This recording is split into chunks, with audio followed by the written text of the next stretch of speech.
कहते हैं कि दे सलामी उस झंडे को, दे सलामी उस झंडे को जिससे तेरी शान है। दे सलामी उस झंडे को जिससे तेरी शान है। सर इसका कभी झुकने न देना, सर इसका कभी झुकने न देना जब तक दिल में जान है। Hello students, welcome to GRMS academy once again. ठीक है, सबसे पहले first of all my all dear viewers and मेरे जितने भी सब्सक्राइबर हैं उन सभी को जी आर मैथ्स अकेडमी और उनकी पूरे टीम की तरफ से हैप्पी रिपब्लिक डे। और होप सो कि आप सब लोगों ने बहुत अच्छे तरीके से अपने फंक्शंस को अटेंड किया होगा और झंडा समारोह का आयोजन बहुत अच्छे तरीके से संपन्न कर लिया होगा। ठीक है, अब जो वीडियो जा रही है आप लोगों ने अच्छा प्रोग्राम सेट अच्छे से तरीके से देख के आगे होंगे। तो मैं सबसे पहले बात करूंगा गणतंत्र दिवस की। देखो गणतंत्र दिवस क्या, मैं आपको वो कहानी सुनाने तो आया नहीं जो विकिपीडिया पे आप टाइप करोगे गणतंत्र दिवस हैप्पी रिपब्लिक डे तो आपको पूरी कहानी आ जाएगी। वो सारी कहानी आप वहाँ से पढ़ सकते हो, लेकिन जो बातें आपको वहाँ से नहीं, उसके पढ़ने के बाद जो ऑब्जर्वेशंस बनती है मैं वो आपको समझाने की कोशिश कर रहा हूँ। देखो बात जहाँ जितने भी नेशनल फेस्टिवल के आते हैं, जो हमारे नेशनल फेस्टिवल में आता है इंडिपेंडेंस डे, ठीक है, रिपब्लिक डे और एक हमारे पास होता है गांधी जयंती। ठीक है, ये सारे हमारे क्या होते हैं, नेशनल फेस्टिवल होते हैं। नेशनल फेस्टिवल का मतलब ये निकल के आता है कि देशभक्ति क्या होता है, देशभक्ति। और जहाँ देशभक्ति की बात आता है तो देशभक्त होना इंसान का अपने आप में सबसे बड़ा एक चैलेंज है। ठीक है, लोगों के घर में खाने का एक टुकड़ा नहीं हो, लेकिन एक बात देश की आदत, लोग अपने हथेली पर जान लेकर सरहद पर खड़े हो जाते हैं।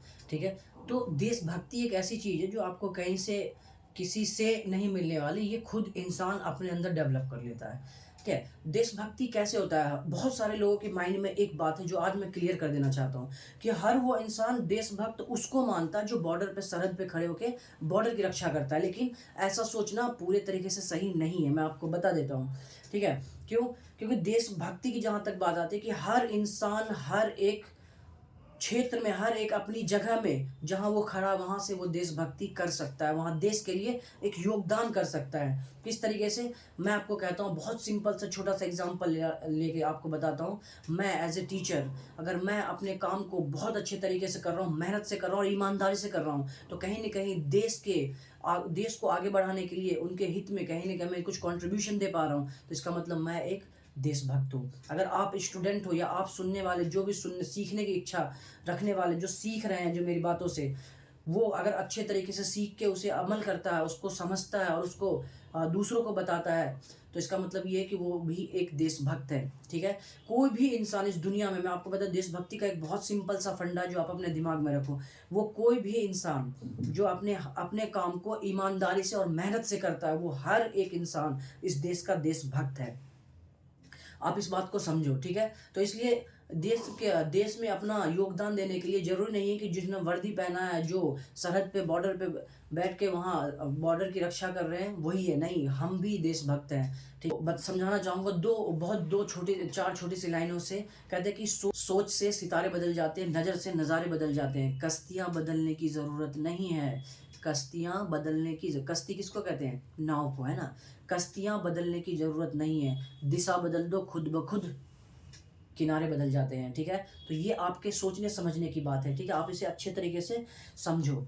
ठीक, कुछ हो ना हो, आप किसी भी इस दुनिया, इस भारत देश के किसी भी कोने में हो, वहाँ से आप अपने अपने आप को देश के लिए कुछ ना कुछ कंट्रीब्यूशन, कुछ ना कुछ अब देश के हित में योगदान देते रहो। अगर आप देश के बाहर से भी मुझे सुन पा रहे हो, अगर कोई इंडिया के बाहर बैठा है, वो भी अपना योगदान दे, क्योंकि आपकी जो रिप्रेजेंटेशन, आपकी जो आइडेंटिटी है, वो कहीं ना कहीं इंडियन इंडियन बोल के आप लोगों को रिप्रेजेंट किया जाता है। तो इसलिए आपके कंधे पर, खास करके जो देश से बाहर सुन रहे हो ना, इस बात को मैं आपको बता दूं कि आप हमारे भारत देश का रिप्रेजेंटेटर हो।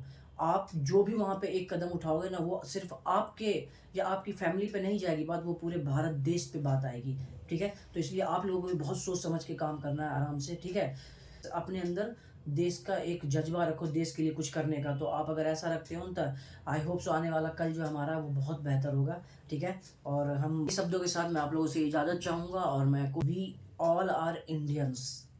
ओके, मिलते हैं नेक्स्ट वीडियो में, तब तक happy Republic Day once again my dear students and my viewers. ऐसे ही अपना प्यार बनाते रहो, और आप लोगों ने पिछले टाइम पे बहुत प्यार दिया है मुझे, और मैं कोशिश यही कर रहा हूँ कि आप लोगों के लिए मैं बहुत अच्छा करूँ। बस आप लोगों को थोड़ा सा और सपोर्ट चाहिए, और बहुत अच्छे तरीके से सपोर्ट, आप लोग जितना ज़्यादा सपोर्ट करेंगे हम उतना ज़्यादा आपको एक नए लेवल पर चीज़ों को दिखाने की कोशिश करेंगे। ठीक है, तो मिलते हैं हम नेक्स्ट वीडियो में, तब तक अपना ख्याल रखिए। Bye bye, take care.